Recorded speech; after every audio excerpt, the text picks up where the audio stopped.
اللهم صل وسلم وبارك على سيدنا محمد وعلى اله واصحابه اجمعين. عاملين ايه يا حبايبي يا حلوين؟ انا جيت بقى النهارده، بصوا الكبسه الجميله. ايه رايكم في الكبسه اللي انا عملتها؟ كبسه سعودي على حق، وكمان فحم بقى وروايح تجنن. بصوا شكل الرزايه حمرا ازاي، وشكل اللحمه كمان مشويه كمان في الفرن. تجنن صراحة. أحلى كبسة يا جماعة، وكمان صلصتها اللي تجنن. الله الله الله، بصوا بقى، خدت الفحم بتاعها خلاص. بصوا الجمال عايزة أقول لكم طعمها وهم. وشكلها كمان، ده كمان الكاميرا كمان يا جماعة والله ظلماها. بصوا منظرها والرزاية محمرة ازاي، زي اللي بتشوفيها في المطاعم كده، وبتشوفيها كده في حضرموت والحاجات دي كلها.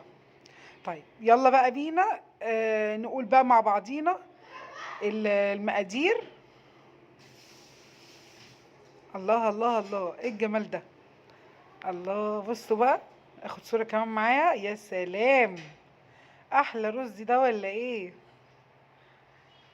السلام عليكم ورحمة الله وبركاته. اللهم صل وسلم وبارك على سيدنا محمد وعلى آله وأصحابه أجمعين. عاملين إيه يا حبايبي؟ إيه أخباركم؟ وحشتوني والله، أحلى متابعين في الدنيا. ربنا يخليكم ليا يا رب. بجد انتوا أهلي وحبايبي كلنا. أنا دلوقتي جبت لحمة، أنا طبعا كنت سلقاها. هي المفروض ما تتسلقش، بس انا كنت عايزه الشوربه بتاعتها صراحه. ومعايا معلقتين من الصلصه، ومعايا بصلايه مقطعاها شرايح كده خفيفه. معايا نص معلقه فلفل اسمر، معلقه ملح، معايا توم، معايا بلح جوز الطيب، معايا تاني قرن فلفل وليمونه هنكتب لكم كل الحاجات دي كلها في صندوق الوصف. وطبعا معايا الكركم، ومعايا بهارات الفراخ وفلفل اسمر تاني وملح، وبهارات اللحمه، وبهارات الرز البسمتي. ومعايا كمان رز بسمتي جايباه ومغسلاه، ومعايا طماطم 3 طماطمات ايه غسلاهم ومقطعوهم، هحطهم بقى. ومعايا كباب حله كمان، والحبهان انا قلت عليه اهو. بصوا حطيتهم كلهم الاول في معلقه سمنه، وانزل بالبصلايه الكبيره واشوحها حلوه قوي. اشوحهم كلهم مع الليمون. على فكره المفروض يبقى فيه ليمون جاف، اللي هو لونه اسمر ده. الجاف اللي هو عند العطار. بس عشان كانش عندي حطيت الليمونه، والحمد لله نفعت برضو. الجيش قالك اتصرف. انزل بقى باللحمه. انا مسويها يا جماعه نص سوا اهي، بصوا. هشوحها كمان في البصله بتاعتي. على فكره في ناس بتحط اللحمه نيه، هي اصلا بتتحط نيه، بس انا عشان انا كنت عايزه شوربه، فانا قلت ايه برضو اوريكم برضو الخطه دي. احط معلقتين الصلصه بعد ما شوحت اللحمه في البصل والبهارات. انزل بالطماطم على الصلصه اللي انا مقطعاها صغيره، وانزل كمان بكوبايه ميه، واقفل بقى غطا الحله. وكمان شويه يعني 10 دقايق بالظبط، وافتح عليها يكون استوت في بعضيها. بصوا يكون كمان الطماطم كمان ساحت في بعضيها. على بقى ما تسيح، تعالوا بقى نعمل صلصه ايه. الصلصه بتاعه حضرموت اللي انتوا بتاكلوها مع الكبسه الجميله اللي بتغمسي بيها الصلصه. ده ميكس بقى ايه، ميكس ايه بقى؟ شطه على كمون على ملح على فلفل اسمر، انصاص نص نص نص. هاجي هنا برضو معايا طماطميتين وفلفل اخضر ونص وثلاث فصوص من الثوم، وطبعا ربع كوبايه من الخل. وكمان شفتوا البقدونس، انا باخد منه كذا ورقه اهو. حطيت الطماطم على الخل، على البهارات، على الثوم الاول خالص، واقطع الفلفل الاخضر، وقرن فلفل واحد حامي لو انتوا بتحبوا الحاجه سبايسي. ما بتحبوهاش سبايسي اكتفي بس بالرومي. اهو خلصنا الطماطم. اخد بقى، بصوا بقى، شفتوا انتوا البقدونس اهو، اهو من تحت، اللي هو اللي من تحت مش العصيان بتاعته. اخد كمان ليمونتين اعصرهم حلو قوي،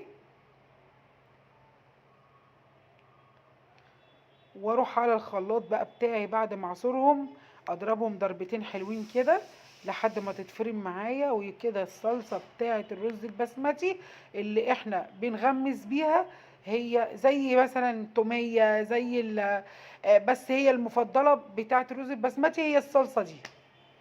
عايزه اقول لكم طعمها بيبقى وهم على فكره، طعمها جميل جدا جدا جدا، وعمركم ما هتندموا. لان هي دي بتتباع في حضرموت، ده يمكن كمان انت بتعمليها في البيت احلى كمان يعني، مش بصوا اهي. خلاص هي كده. يا بس تاكليها على البارد، يا بس ما بناكلها على البارد. يا حبيبتي انت وهي بناكلها على البارد، مش بنسخنها.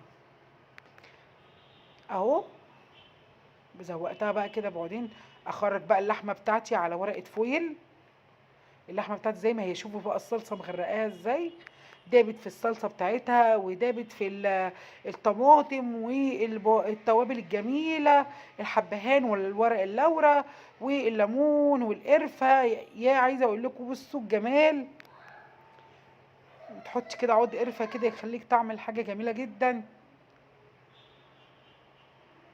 طلعت بقى اللحمه بتاعتي، احط على وشها شويه من الزيت، وادخلها الفرن من فوق الشوايه، بس انا عايزه الشوايه بس. اهو دخلتها الفرن مع الشوايه. انزل بقى في نفس الحله اللي انا شلت منها اللحمه، وفي نفس التوابل وفي نفس الطماطم والصلصه، انزل بالرز اللي انا غسلاه ونقعاه اهو. واحط الميه بتاعتي. طبعا الميه بتاعتي بتكون زايده شويه عن الرز الطبيعي، زايده شويه عن الرز الطبيعي، عشان ده رز بسمتي ما بيستويش بايه بسهوله، بيحب الميه. التوابل بقى التانية بقى اللي انا الاخيره، اللي هي الكركم وبهارات الفراخ وبهارات اللحمه وسبع بهارات، وكمان زي ما انتم شايفين فلفل اسمر وملح وشطه وبابريكا. طبعا دخلت عليهم خلاص. احط بقى 3 فحمات كده اهوت، ديت باظت خالص، يسخنوا على ما الرز بتاعي يتشرب. اهو الرز بتاعي اتشرب، انقله على عين صغيره. عشان ايه؟ بصوا ما شاء الله محمر ازاي. هو ده بقى سر الرز البسمتي، انت بتشوفيه في المحلات ان هو بيكون لونه محمر، مش مصفر بس، لا ده لونه مصفر ومحمر كمان. اهو خلاص استوى معايا. هغرف بقى. يا عليه مفلفل وجميل بجد، بس والله الكاميرا هي اللي ظلماه، البخار بس. انزل بقى كده اهوت على صينيتي. طبعا المفروض ان انا امسك الحله كده واكب بيها على طول، بس تقريبا يعني احنا مش هناكل كل دوت، فاحنا ايه بننزل على قد اللي هناكله بس. ارص بقى اللحمه بعد ما خرجت من الفرن، اتشوحت من الجنبين. وطبعا انا حاطه فحم على البوتاجاز بتاعي. هجيب ورقه فويل في النص كده، واجيب الفحم بتاعي احطه عليها.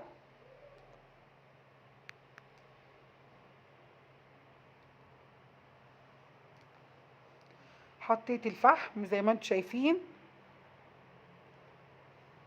واحط نقطه بقى من الزيت عشان الفحم بقى يبخر معايا كده ويطلع الدخان بتاعه الابو ريحه جامده ده. اجيب بسرعه بسرعه بسرعه الحق نفسي ورق فويل واكتم البخار بتاع انا عايزه الدخان بتاع استفاد بيه بتاع الفحم، عشان يخلي الرز بتاعك مفحم كده.